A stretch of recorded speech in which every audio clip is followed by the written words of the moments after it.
Ipahagpit ko na lang siya at saka palalayain. Dapat huwag na nilang ipinagsisigawan na dapat ipako si Jesus sa krus at sa wakas ay nanaig ang kanilang sigaw. Kaya ipinasya ni Pilato na pagbigyan ang kanilang kahilingan. Pinalaya niya ang taong ng bilanggo dahil sa paglumagsik at pagpapay ayon sa hinihingi. Tandaan ninyo, darating ang araw na sasabihin nila, mapalad ang mga tao, ang mga sinapupunan na hindi nagdalang tao, at ang mga dibdib na hindi nagpasuso. Sa mga araw na iyon, nakapangulit ako sa aking nanay, pero yung sabihin ko na nakakapay ako para nakakatakot lang sabihin. Mabigat na kasalanan lagi yung tamakamayan o yung pagtakan. Sa parang inaalis natin sa isang tao yung buhay at pag-ibahagi niya doon sa buhay ng Diyos, yung regalo ng Diyos, tayo yung nag-aalis.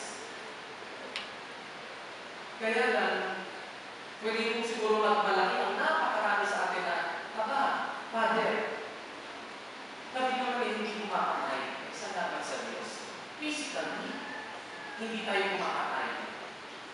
Kaya lang, emotionally, or psychologically, or whatsoever, ikakatay natin ang ating kapwa. Kaya nga mag-isalita tayo, dinided pa mo yan. Yun. Pagka dinided, may sabihin ay, hindi ko naman siya pinatay, hindi ko naman sinakal. Kaso nga lang, kahit ka nandyan siya, wala kang pakialam. Dead ma. In-English lamang po yun.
Kailangan po tayo pero mag-invitation po ng palaspas tungkol sa gawing dulo ng basketball court.